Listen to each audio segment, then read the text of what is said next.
Hi friends, അസ്സലാമു അലൈക്കും. Welcome to Jayan triplets. അപ്പോൾ ഞാൻ ഇന്ന് വന്നിട്ടുള്ളത് എൻ്റെ പ്രഗ്നൻസി സ്റ്റോറിൻ്റെ പാർട്ട് 6 ആയിട്ടാണ് കേട്ടോ.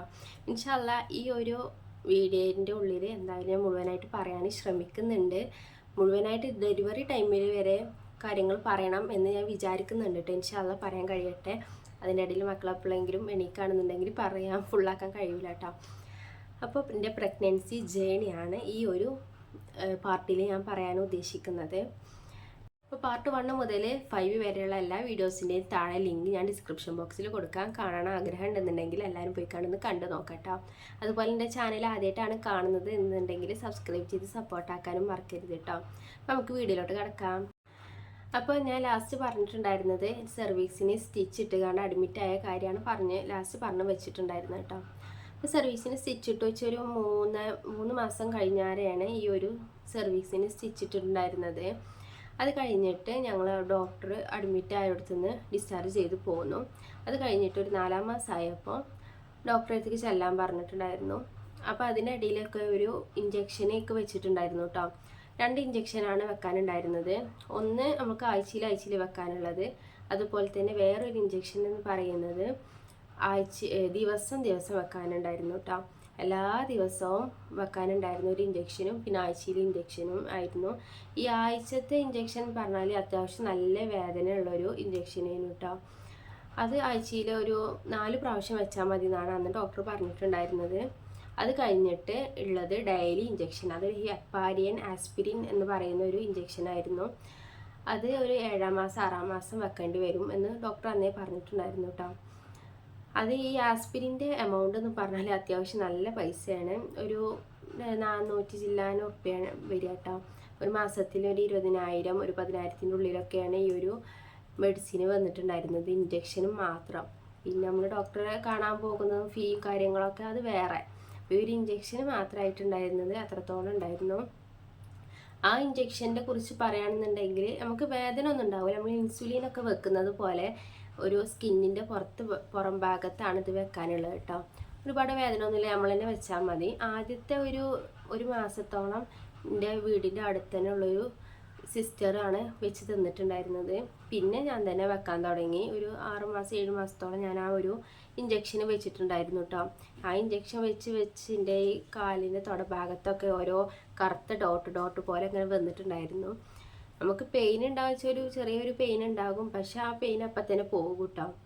നമ്മൾ ശ്രദ്ധിക്കണം. അത് അടിക്കുമ്പോൾ എങ്ങനെ വെച്ചാൽ നമ്മൾ വൈകുന്നേരം 5 മണിക്കാണ് ആ ഒരു ഫസ്റ്റ് ആ മെഡിസിൻ അടിച്ചിട്ടുണ്ടെന്നുണ്ടെങ്കിൽ അടുത്ത ദിവസം ആ കറക്റ്റ് ആ ഒരു 5 മണിക്ക് തന്നെ അടിക്കണം. അങ്ങനെയാണ് അതിൻ്റെ ഒരു ഇത് പറയുന്നത് കേട്ടോ.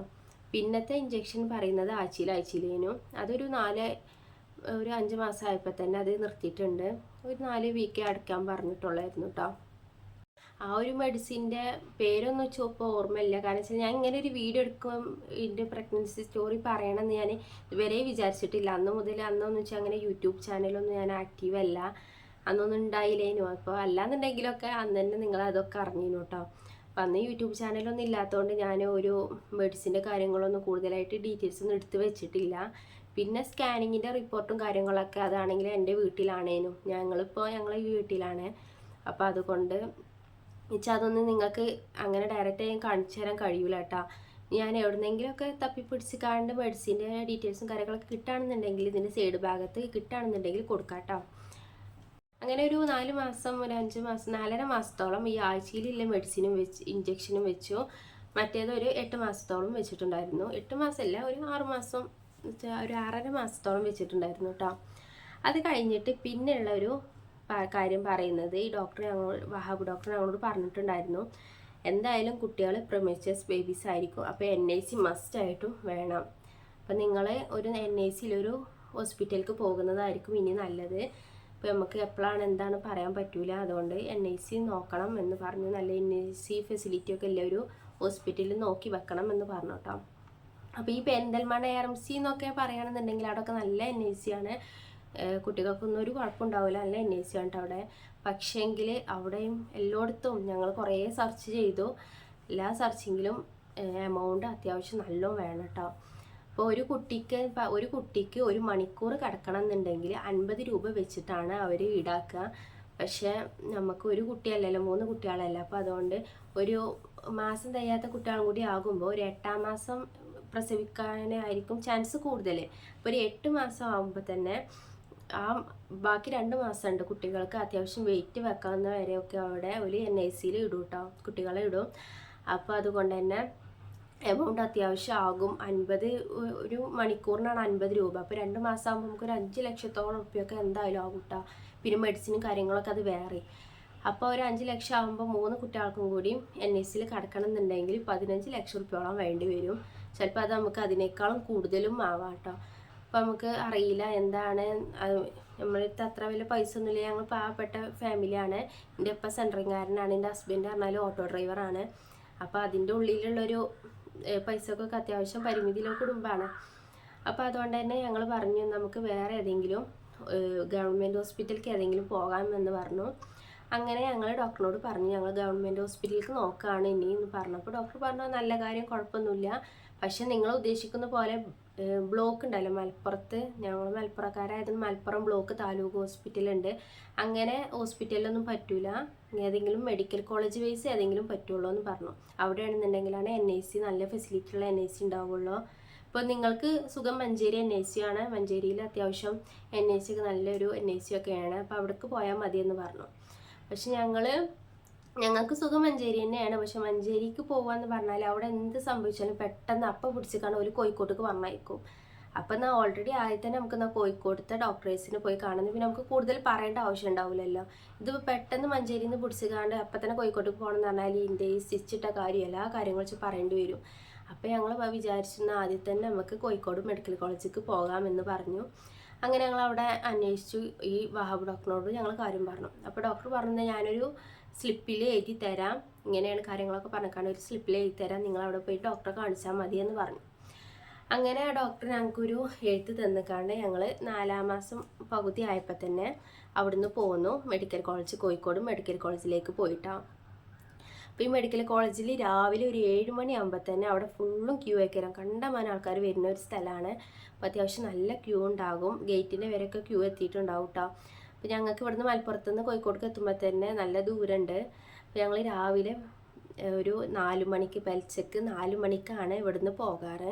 4 മണി ആകുമ്പോൾ കാക്കൂൻ്റെ ഓട്ടോറിക്ഷയിൽ ഞാനും ഇമ്മയും കാക്കും കൂടി പോകും.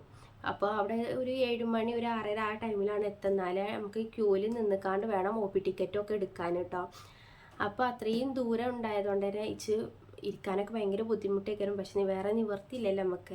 അപ്പോൾ അങ്ങനെ ഒരു റിസ്ക്കൊക്കെ എടുത്തു.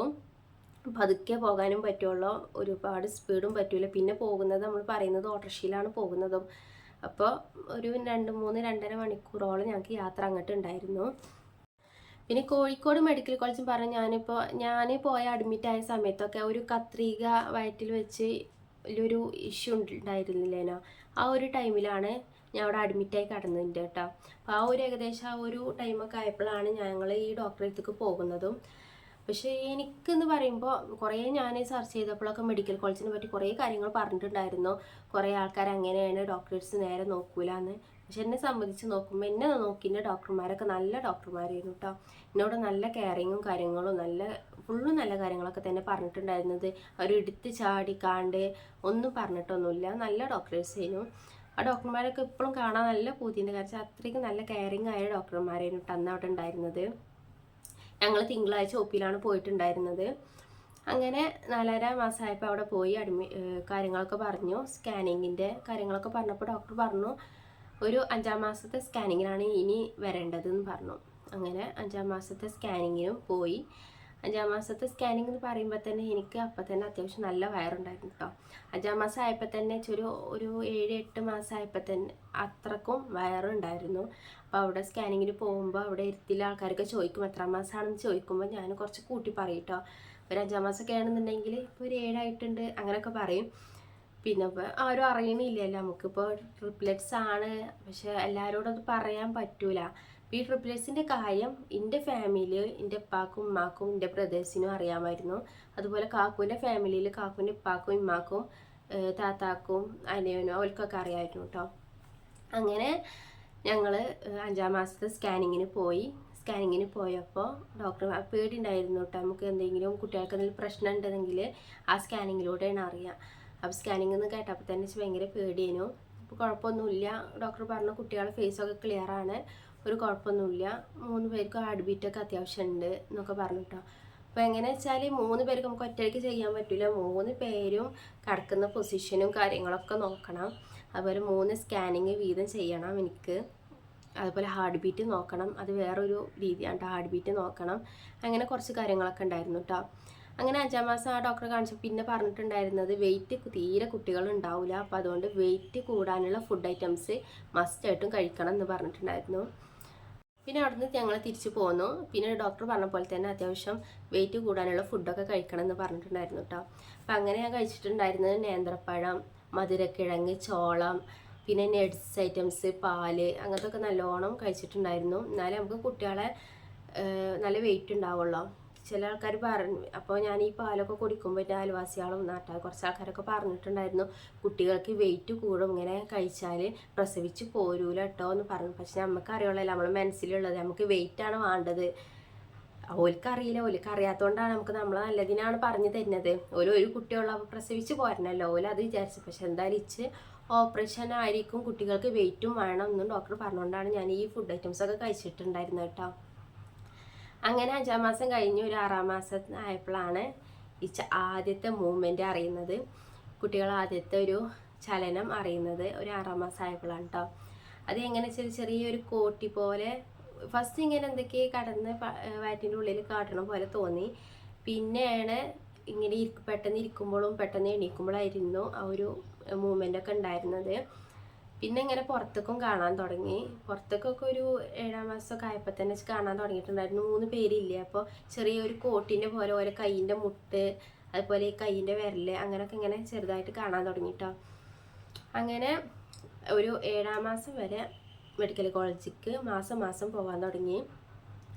7-ാം മാസം കഴിഞ്ഞതിന് ശേഷം ഡോക്ടർ പറഞ്ഞു ഇനി നിങ്ങൾ ആഴ്ചയിൽ വരേണ്ടി വരും എന്ന് പറഞ്ഞു. അല്ലെങ്കിൽ 2 ആഴ്ച കൂടുമ്പോഴെങ്കിലും വരണം, എന്നിട്ട് സ്കാനിങ് നടത്തണം, കുട്ടികളെ ഹാർട്ട് ബീറ്റ് നോക്കണം, എന്തെങ്കിലും പ്രശ്നം എന്നുണ്ടെങ്കിൽ ഇവിടെ അപ്പം അഡ്മിറ്റ് ആക്കണം. കോഴിക്കോട് നിന്ന് മലപ്പുറത്ത് നിന്ന് നമുക്ക് കോഴിക്കോട് പോകണ്ടേ, പെട്ടെന്ന് നമുക്ക് എന്തായാലും എത്താൻ കഴിയില്ല, അപ്പോൾ എന്തായാലും അഡ്മിറ്റ് ആക്കേണ്ടി വരും എന്ന് ഡോക്ടർ പറഞ്ഞു കേട്ടോ.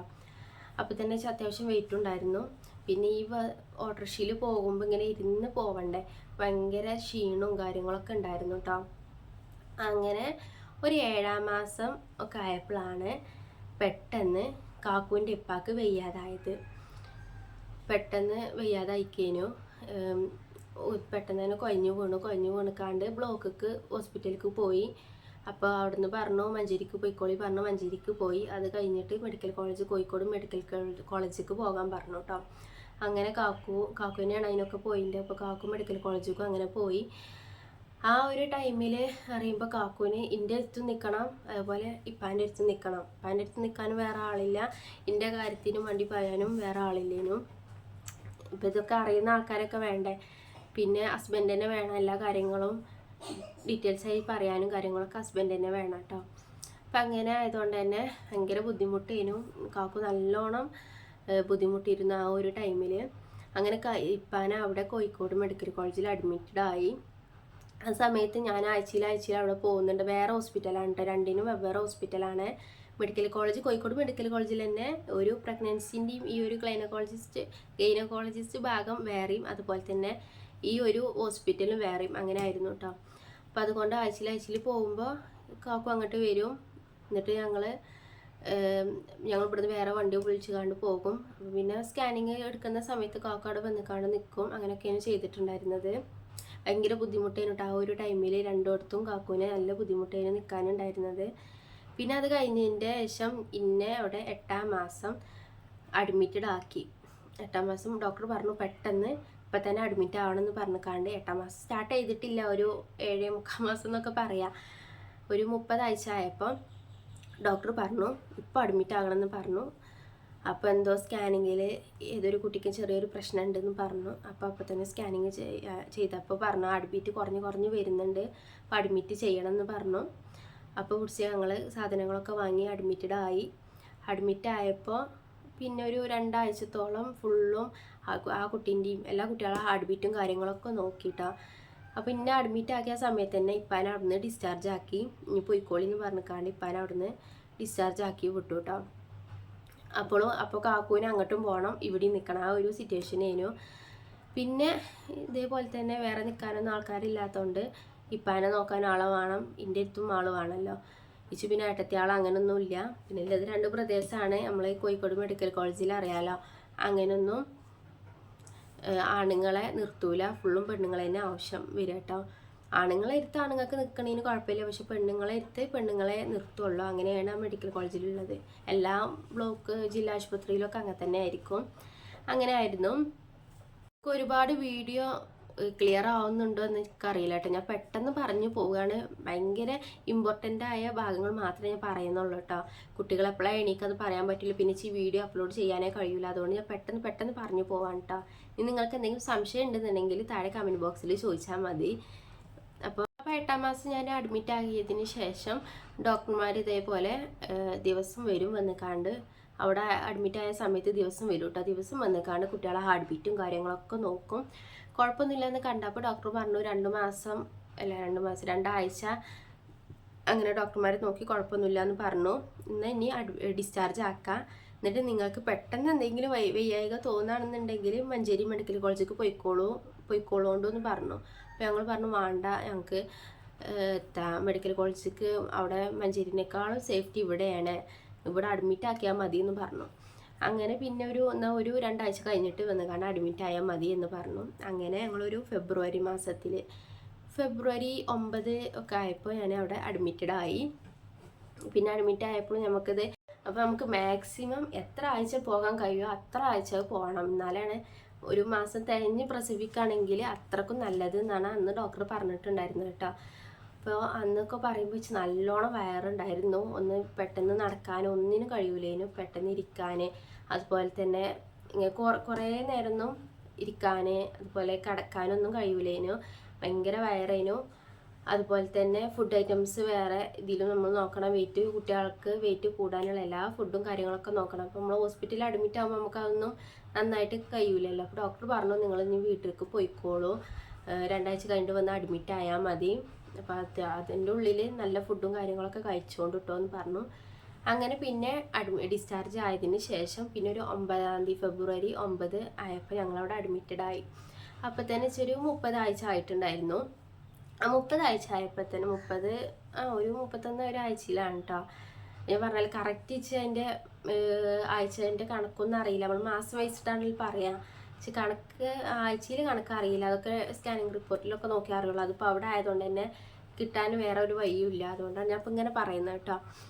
അപ്പം അങ്ങനെ 31-ാമത്തെ ആഴ്ച ഒക്കെ ആയപ്പോൾ അവിടെ അഡ്മിറ്റ് ആയ ഉടനെ എല്ലാ ദിവസവും ഡോക്ടേഴ്സ് വരാൻ തുടങ്ങി. ഡോക്ടർ വന്ന് കുട്ടികളെ ഹാർട്ട് ബീറ്റും കാര്യങ്ങളൊക്കെ നോക്കും.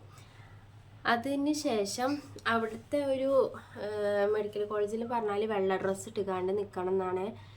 അവിടെ പേഷ്യൻ്റ് ആണെങ്കിലും അല്ലാന്നുണ്ടെങ്കിലൊക്കെ വെള്ള ഡ്രസ്സ് ഇട്ട് നിൽക്കണം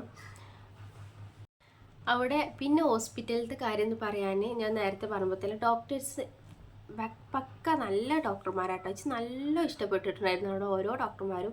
ഇന്ന് അത്രമാത്രം നല്ല കെയർ ചെയ്തിട്ടുണ്ട് എല്ലാ കാര്യത്തിനും. സ്കാനിങ് സെൻറ്ററിൽ പോയി കണ്ടാണെങ്കിലും ഇങ്ങനെ ട്രിപ്ലെറ്റ്സ് ആണെന്ന് പറഞ്ഞതുകൊണ്ട് ഒലിച്ച് ബെഡ് തന്നിട്ടുണ്ട്. അവിടെ ബെഡൊന്നും അങ്ങനെ ഉണ്ടാവില്ലല്ലോ, നമുക്ക് സ്കാനിങ് വാർഡിലാണ് കിടക്കുക. അപ്പോൾ വാർഡിലാവുമ്പോൾ ബെഡ് ഉണ്ടാവില്ല. ചിലവർ അടിയിൽ കിടക്കും, വരാതിൽ കിടക്കുന്നവരുണ്ടാകും. പക്ഷെ ഇങ്ങനെ ട്രിപ്ലെറ്റ്സ് ആയതുകൊണ്ട് ബെഡിൽ നിന്ന് എണീക്കാനൊക്കെ കഴിയുള്ളൂ, താഴെ നിന്ന് എണീക്കാൻ കഴിയില്ല. പിന്നെ സെർവിക്സിന് സ്റ്റിച്ച് ഇട്ടതുമല്ലേ. അപ്പോൾ ഡോക്ടർമാരൊക്കെ പറഞ്ഞു ബെഡ് വേണമെന്ന് പറഞ്ഞിട്ട് ബെഡിലാണ് ഇന്നെ കിടത്തിയിട്ടുണ്ടായിരുന്നത്. അപ്പോൾ എൻ്റെ അടുത്ത് കുറേ ടിൻസും കാര്യങ്ങളൊക്കെ വേറെ ആൾക്കാരൊക്കെ ഉണ്ടായിരുന്നു കേട്ടോ. ഓലൊക്കെ ഇതേപോലെ ബെഡിലാണ് കിടന്നിട്ടുണ്ടായിരുന്നത്. അങ്ങനെ അവിടുത്തെ ഒരു ഹോസ്പിറ്റലത്തെ ജേണി എന്ന് പറയുമ്പോൾ ഇതൊക്കെ തന്നെയാണ്, വലിയ ഇതൊന്നുമില്ല. ഡോക്ടർമാർ വരും വന്നിക്കാണ്ട് എല്ലാ ദിവസവും വരും വന്നിക്കാണ്ട് 2 നേരം വരും കേട്ടോ. രാവിലെ വരും വൈകുന്നേരം വരും. ഈ 2 നേരത്തും ഹാർട്ട് ബീറ്റ്, കുട്ടികളെ ഹാർട്ട് ബീറ്റ് മസ്റ്റായിട്ട് നോക്കിയിട്ടുണ്ടായിരുന്നു. അതുപോലെ ചെക്ക് ചെയ്യും, പ്രഷറും ഷുഗറും അങ്ങനത്തെ കാര്യങ്ങളൊക്കെ നോക്കും. പിന്നെ ബ്ലഡ് ഇടയ്ക്കിടയ്ക്ക് ചെക്ക് ചെയ്യാൻ കൊടുക്കണം. അങ്ങനെയൊക്കെയാണ് കേട്ടോ. ആ ഒരു ടൈമിലൊക്കെ ഇപ്പാക്ക് ഇവിടെ സിറ്റുവേഷൻ ഭയങ്കര മോശമായിക്കൊണ്ടിരിക്കേനു. കാക്കൂനിൻ്റെ അടുത്തും വരണം, അവിടെ ഇപ്പാൻ്റെ അടുത്തും ആളില്ലാത്തൊരു അങ്ങനെ ഒരു സിറ്റുവേഷൻ. പിന്നെ അവിടെ ഇപ്പാൻ്റെ അടുത്ത് പിന്നെ ഇമ്മയും താത്താരും നാത്തുമാരും അവരൊക്കെ ഉണ്ടായിരുന്നു, മുത്തച്ഛനും കാര്യങ്ങളൊക്കെ ഉണ്ടായിരുന്നു കേട്ടോ.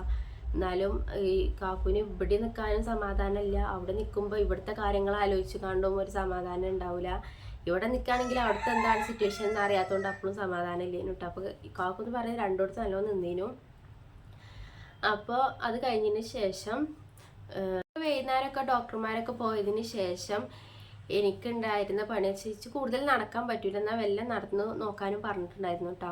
സ്റ്റിച്ച് ഇട്ടതുകൊണ്ട് കൂടുതൽ നടക്കാൻ പറ്റൂല, പിന്നെ വാട്ടർ പോവാനൊക്കെ സാധ്യത ഉണ്ട്. അപ്പം അതുകൊണ്ട് വല്ലാതെ നടക്കണ്ട എന്നാണ് പറഞ്ഞിട്ടുണ്ടായിരുന്നത്. ഇടയ്ക്ക് ഒരുപാട് നടന്നാൽ കാലുമ്പോൾ നല്ല നീര് വന്നിട്ടുണ്ടായിരുന്നു കേട്ടോ. അപ്പോൾ വല്ല നമ്മളെ കൊണ്ട് കഴിയുന്ന ഒരു രീതിയിൽ നടക്കാൻ പറഞ്ഞിട്ടുണ്ടായിരുന്നു. അപ്പോൾ ഈ നടക്കുന്ന സമയത്തൊക്കെ ഞാൻ നോക്കിയിട്ടുണ്ടായിരുന്നത് അവിടെ ഓപ്പറേഷൻ കഴിഞ്ഞവർ അതുപോലെ പ്രസവിച്ച് കിടക്കുന്നവരൊക്കെ ഉണ്ട് കേട്ടോ. അവിടെയൊക്കെ 7-ാം മാസത്തിൽ പ്രസവിച്ച കുട്ടികൾ, അതുപോലെ ഇതുപോലെ ട്വിൻസി ട്രിപ്ലെറ്റ്സ് ഉള്ളവരൊക്കെ ഉണ്ടായിരുന്നു കേട്ടോ അവിടെ. ഞാൻ അവിടെയൊക്കെ പോയി കണ്ട് എല്ലാവരും കുട്ടികളൊക്കെ ഒന്ന് കാണും. കണ്ട് ഞാൻ പറയുമല്ലോട് ഇങ്ങനെ ട്രിപ്ലെറ്റ്സ് ആണ്, അപ്പോൾ കുട്ടീനെ ഒന്ന് കാണിച്ചു തരും, എങ്ങനെയാണ് ഈ ഒരു 7-ാം മാസത്തിലെ കുട്ടി എങ്ങനെ ഇരിക്കുന്നതൊക്കെ ഒന്ന് അറിയാനാണ്. നമുക്ക് നമ്മളെ മൈൻഡ് സെറ്റാണ്. പെട്ടെന്ന് നമ്മളെ കുട്ടികളെ കാണുമ്പോൾ നമുക്ക് അന്തം വിടും. കാരണം വെച്ചാൽ അത്രയ്ക്ക് ഇക്കരം അവരുടെ ഒരു സ്കിന്നെന്ന് പറയുന്നത്, മാസം നേരത്തെ കുട്ടികൾക്ക് സ്കിന്നുണ്ടാവും പക്ഷെ നല്ല തടിയിലെ കുട്ടികളൊന്നും ആവില്ല, തീരെ തടിയില്ലാത്ത കുട്ടികളേക്കരം, അതുപോലത്തെ ഭയങ്കര കുഞ്ഞു മക്കളേക്കരം കേട്ടോ. അപ്പോൾ അതൊക്കെ നമ്മളെ മൈൻഡിൽ പെട്ടെന്ന് നമുക്ക് കാണുമ്പോൾ ഭയങ്കര ഒരു സങ്കടമുള്ള കാര്യമല്ലേ. അപ്പോൾ അതുകൊണ്ട് ഞാൻ എൻ്റെ മൈൻഡ് സെറ്റാക്കാൻ ഇതേപോലെ എല്ലാ ദിവസവും വൈകുന്നേരം ഓരോ കുട്ടികൾ പുതിയതായി ഉണ്ടാകുമ്പോൾ ആ കുട്ടികൾക്കൊക്കെ പോയി നോക്കൂട്ടോ, എങ്ങനെയാണ് 7-ാം മാസത്തിൽ ജനിക്കുന്ന കുട്ടികൾക്ക് എങ്ങനെയൊക്കെയാം, ഇനി ട്രിപ്ലെറ്റ്സ് ആണെങ്കിൽ അത് എങ്ങനെയൊക്കെയാം എന്നൊക്കെ നോക്കിയിട്ടുണ്ടായിരുന്നു. അവിടുത്തെ കുട്ടികളൊക്കെ കാര്യം നോക്കുകയാണെന്നുണ്ടെങ്കിൽ 6-ാം മാസത്തിൽ ജനിച്ച കുട്ടികൾ വരെ അവിടെ ഉണ്ടായിരുന്നു കേട്ടോ.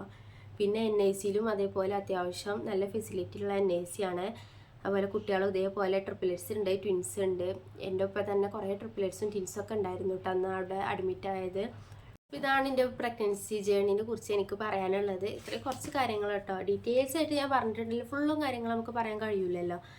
ഞാൻ കുറച്ച് വീഡിയോസ് ആയിക്കാണ്ടാണ് എൻ്റെ പ്രഗ്നൻസി സ്റ്റോറിയൊക്കെ പറയുന്നത്. കൂടുതൽ പറഞ്ഞാൽ നിങ്ങൾക്ക് കേട്ടിരിക്കണം, നിങ്ങൾക്കും ബോറാകും, പിന്നെ ഭയങ്കര ലെങ്ത് ആവും. അതുകൊണ്ടാണ് ഞാൻ ചെറിയ പാർട്ടായിക്കാണ്ട് മാക്സിമം കുറേ വലിച്ചു നീട്ടാതെ ചുരുക്കി പറയുന്നത് കേട്ടോ. അപ്പോൾ മെയിൻ കാര്യം ഇതൊക്കെ തന്നെയാണ്.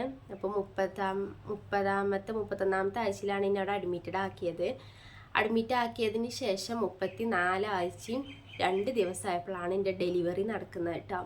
അപ്പോൾ ഇൻഷാ അല്ലാഹ് ഞാൻ ഇനി അടുത്ത വീഡിയോയിൽ എൻ്റെ ഡെലിവറി സ്റ്റോറി ആയിട്ടാണ് പറയാൻ പോകുന്നത്. അപ്പോൾ അതുവരേക്കും അസ്സലാമു അലൈക്കും, ബൈ.